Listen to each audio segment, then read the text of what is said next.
주 예수님, 아멘. 우리에게 또 이렇게 새로운 시작을 갖게 하심을 감사드립니다. 아멘. 아멘. 형제님들 교통하신 것 같이, 이 하나님께서 정하신 길은 이상수 형제님이 1984년부터 이렇게 인수가 정체되고 또 노화되고 하는 것을 어떻게 하면 탈피할까, 이런 것을 연구하시는 과정에서 우리에게 보여주신 이러한 길입니다. 형제님은 하나님께서 정하신 길이라는 그 책 메시지 안에서 오늘날 주님의 회복 안에는 두 고봉이 있다고 말씀을 하셨습니다. 그것은 첫째로 신성한 계시의 높은 진리들의 회복이고, 두 번째는 주의 회복의 신속한 확산이라고 말씀을 하셨습니다. 신성한 계시의 고봉은 우리가 다 아는 것 같이 하나님이 사람 되신 것은 사람을 신격에서는 아니지만 생명과 본성과 표현에서 하나님이 되게 하려 하심이라는 이러한 조망을 가진 새 예루살렘을 우리에게 보여주셨습니다. 또한 우리는 주님의 회복과 복원을 위해서 신성한 진리들을 사람들에게 전파해야 합니다. 이런 것을 우리에게 보여주셨는데, 먼저 이 시대에 우리는 말씀으로 조성되고, 또 한 면에서는 조성되면서 또 한 면에서는 이 말씀을 사람들에게 가져가서 확산하는 것이 우리의 의임이라고 말씀을 하셨습니다. 어치마니 형제님은 신성한 계시의 선견자이시고, 또 위트니스 리 형제님은 신성한 계시의 수행자이시고, 우리는 오늘날 신성한 계시의 확산자들입니다. 그래서 우리는 로마서 10장 14절부터 15절에서 말씀하신 것 같이 사람들에게 그분을 믿도록 복음을 전파해야 될 의임이 우리에게 주어졌습니다. 그 사람들이 복음을 전하는 사람들이 없는데 어떻게 믿고 또 선포하겠느냐고 이렇게 질문을 하셨습니다. 로마서 10장 13절에서 누구든지 주님의 이름을 부르는 사람은 구원을 받을 것입니다 라고 말씀하셨는데, 우리가 복음을 전하지 않으면 누구도 주님의 이름을 부를 수가 없습니다. 그렇기 때문에 성경의 좋은 일들에 대한 소식을 전하는 사람들의 발이 아름답다고 말하고 있습니다. 그래서 우리는 복음을 전하는 것은 하나님께서 보실 때 너무나 아름다운 일이고 광경인 것을 우리에게 말씀하고 있습니다. 마태복음 28장 19절에서도 주님은 우리에게 그러므로 여러분은 가서 모든 민족을 나의 제자로 삼아 아버지와 아들과 성령의 이름 안으로 침례를 주라고 말씀하고 계십니다. 여기에서 주님은 하늘의 왕으로서 모든 민족을 그분의 제자로 삼도록 그분의 제자들인 우리를 보내신 것을 말씀하고 있습니다. 그래서 오늘날 우리는 이 땅 위에 그분의 왕국인 교회를 세우고, 또한 교회를 세울 뿐 아니라 확장해 나가기 위해서 이방인들을 왕국 백성으로 삼아야 합니다. 우리가 앞으로 이제 추구할 메시지, 중국어 특별 집회에서 전체 주제는 주님의 오심을 위해서 우리 자신을 준비하는 것이라고 말씀을 주셨습니다. 근데 우리가 주님이 다시 오기를 사모하고 또 기다리기 위해서는 우리가 준비가 필요합니다. 거기에는 5가지 주제가 있는데, 먼저는 주님께서 나타나시기를 사모하고 현 시대를 사랑하지 않으므로 주님의 다시 오심을 준비해야 합니다. 두 번째는 생명이 자라고 성숙함으로 또 준비해야 되고, 세 번째는 어두운 곳을 비추는 등에 주의를 기울이는 것처럼 우리 마음속에 샛별이 떠오를 때까지 예언의 말씀에 주의를 기울이고 주님의 다시 오심을 준비하라고 말씀을 하고 계십니다.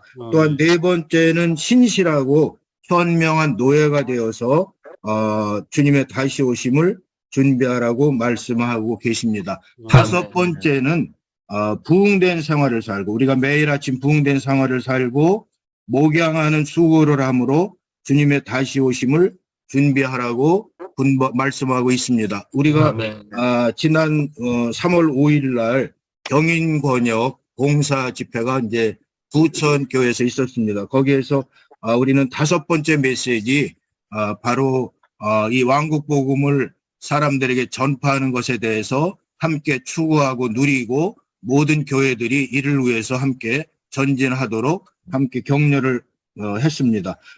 우리는 그리스도의 하늘에서의 사역에 참여함으로 그리스도의 승리를 유지하기 위해서 우리는 이러한 부흥된 생활을 살고 또 한면에서는 이러한 말씀을 온 땅에 전파해야 되는 것을 보여주고 있습니다. 이제부터 우리는 우리의 모든 것을 드리고 모든 시간을 들여서 사람들을 접촉하고 목양하는 이 문제를 회복해야 합니다. 복음을 전하는 것은 죄인들을 목양하는 최고의 방법이라고 말씀하고 있습니다. 우리 주님은 세리장을 얻으려고 또 여리고로 가셨고 또 사마리아, 죄 많은 사마리아 여인을 얻으려고 야곱의 우물이 가까운 그 수가로 우회하셔서 가신 것을 볼 수가 있습니다. 우리 주님은 가는 곳마다 복음을 전하셨고 사람들을 구원시키셨습니다. 우리도 이러한 주님의 본을 따라서 사람들을 구원하는데 우리를 더 드리기를 원합니다. 주님은 또한 요한복음 21장 15절부터 17절에서 베드로에게 내 양을 목양하라고 분부하셨습니다. 이것은 단지 베드로에게만 분부한 말씀이 아니라 오늘날 우리에게 분부하신 말씀입니다. 그래서 우리는 이러한 베드로와 같이 사람들을 관심하고 목양하는데 우리 자신을 더 드리기를 원합니다. 우리가 열매를 맺지 못하는 그러한 이유가 있다고 말씀하셨는데 그것은 우리에게 아버지의 사랑하고 용서하는 마음과 또 우리 구주의 목양하고 찾는 영이 부족하기 때문이라고 했습니다. 우리는 사람들을 사랑하고 그들을 찾고 그들이 불못으로 가는 것을 안타깝게 여기고 그들을 구원하겠다는 그러한 결심을 할 필요가 있습니다. 우리는 다른 이들을 목양할 때 유죄 판결하고 통제하지 않고 사랑하고 목양하는 그 영을 불이듯이 이렇게 분발시킬 필요가 있습니다. 함께 1장 5절부터 7절에서 보면은 우리는 우리의 길들을 재고해 보아야 된다. 다시 생각해 보아야 된다고 말하고 있습니다. 우리의 방법이 지금까지 옳지 않았고 무언가가 잘못될 수 있다고 말씀하고 있습니다. 그래서 우리는 자신의 길을 다시 한번 재고해 보고 이러한 건축 재료를 모으는데 우리 자신을 드릴 필요가 있습니다.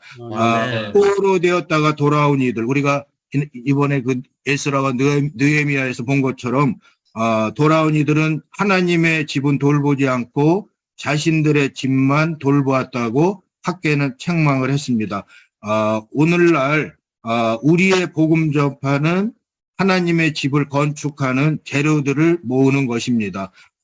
그 하나님의 집을 구약에서 건축할 때 보면은 산에서 나무를 가져다가 그 집을 하나님의 집을 건축한 것을 보여주고 있는데 우리는 하나님의 집이 건축될 때 그로 말미암아서 하나님은 기뻐하시고 영광을 얻으셨다고 말씀하고 있습니다. 우리는 이러한 주님의 명령에 반응해서 주 예수님으로 말미암아 복음을 전하고 새로운 믿는 이들을 얻고 그들을 먹이고 하나님의 집인 교회를 건축하기 하는 재료로 우리가 얻을 필요가 있습니다. 다른 이들을 돌보는 일에 우리 자신이 점유되기를 원합니다. 우리 안에 있는 이러한 사랑의 마음을 소멸치 않고 사람들을 관심하고 접촉하는데 우리의 시간을 정해놓고 드리기를 원합니다. 아까 차동님 이제 교통하신 것 같이 그 시간을 정해놓고 지속적으로 복음을 전할 때 반드시 열매를 얻을 것입니다.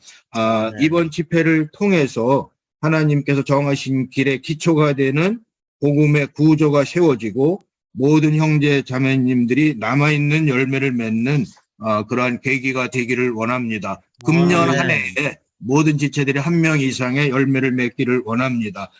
우리가 라오디게아의 미지근함과 또 사대교회의 죽어있음과 퇴보하는 믿는 이들의 열매 없음에서 우리가 다시 돌이키고 구출받고 새롭게 모든 형제자매님들이 출발하기를 원합니다. 메시지 개요를 잠깐 같이 한번 보도록 하겠습니다.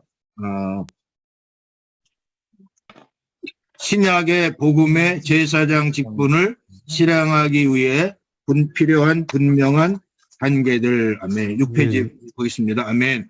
1번에 보면 장로들의 인도 직분과 분투하는 행동. 아멘. 신약의 복음의 제사장 직분을 실행하는데 필요한 첫 번째 분명한 단계는 장로 직분에 달려 있다고 했습니다. 모든 지방교회의 장로들은 복음을 전파하는 데 있어서 그들의 인도 직분을 행사해야 된다고 했죠. 우리는 신약의 복음의 제사장들입니다. 로마서 15장 16절에 보면은 이 은혜로 나는 이방인들을 위한 그리스도 예수님의 사역자 곧 하나님의 복음에 수고하는 제사장이 되었다고 말씀하고 있습니다. 그것은 이방인들이 성령 안에서 거룩하게 되어 하나님께서 기쁘게 받으실 만한 제물이 되게 하려는 것이었습니다. 이 제물은 바로 누구냐면 복음의 제사장들로서 이방인들에게 그리스도를 공급해서 그들을 구원시켜서 하나님께 드리는 그러한 제물입니다. 그래서 우리는 제물을 하나님께 드려야 되는데 이방인들을 구원시켜서 그들을 하나님께 드리는 그러한 제사장 직분이 우리에게 주어졌습니다. 또한 이것은 성도들의 결심과 헌신이 필요합니다. 우리 몸을 산 제물로 드려서 복음을 전하는데 우리 자신을 드릴 필요가 있습니다. 사사기 5장 15절에 보면은 루벤의 분파들 가운데에는 마음에 큰 결심이 있었다네라고 말하고 있습니다. 여선지자인 드보라 시대에 이스라엘 백성은 일어나서 하나님의 왕국을 위해서 싸웠습니다. 그때 하나님께서 그들과 함께 싸우신 것을 볼 수가 있습니다. 이 복음은 전쟁이라고 그랬죠. 아까 형제님 교통 중에. 그래서 우리는 우리 스스로 전쟁하는 것이 아니라 하나님께서 우리와 함께 항상 하신다는 그러한 믿음을 가지고 복음을 전할 필요가 있습니다. 그리고 정해진 날에 죄인들을 향해서 나아갈 필요가 있습니다. 모든 지체들이 함께 나아갈 수 있는 그러한 날을 정해서 예를 들면 주일 오후라든가 다른 날에 모두가 함께 나아갈 수 있는 날짜를 정해서 안성교회가 함께 전체적으로 이러한 복음 실행을 할 때 반드시 남아있는 열매를 얻을 것입니다. 또한 이것은 끈기와 인내와 믿음이 필요합니다. 이런 훈련을 우리가 계속적으로 받기를 원합니다. 많은 경우에 이러한 복음 실행을 하다가 중단하고 또 다시 시작하고 하는데 끈기와 인내와 믿음을 가지고 이러한 훈련을 통해서 지속적으로 우리에게 가장 중요한 것은 지속적이고 신실한 것이라고 그랬죠. 그래서 우리는 노예들로서 신실하게 이렇게 복음을 전하는데 우리 자신을 더 드리기를 원합니다. 우리 모두는 끈기와 인내와 믿음을 가지고 복음을 실행하는 것을 훈련할 필요가 있습니다. 고린도전서 9장 16절부터 17절에 보면은 내가 복음을 전파한다 할지라도 그것은 나에게 자랑거리가 아닙니다. 왜냐하면 내가 마땅히 해야 할 일이기 때문입니다. 복음을 전파하지 않는다면 나에게 화가 있다고 말하고 있습니다. 또 내가 자진해서 이 일을 한다면 보상을 받을 것이라고 말씀하고 있습니다. 그래서 우리는 자원해서 우리 자신을 주님께 드리고 복음을 전하는데 더 드리기를 원합니다. 이 길은 어려운 길이 아니고 누구나 다 갈 수 있는 길입니다. 또한 아주 쉬운 길도 아니지만 형제 자매님들이 함께 간다면 서로 의지하고 격려하고 함께 부추기면서 이 길을 갈 수가 있습니다. 그럴 때에 우리는 안성교회 모든 지체들이 열매를 맺고 남아있는 열매를 맺음으로 주님 앞에 갈 때 보상을 얻을 것입니다. 주님이 우리 모두를 축복해 주시고 안성교회를 아멘. 축복해 주시기 원합니다. 아멘. 네. 아멘.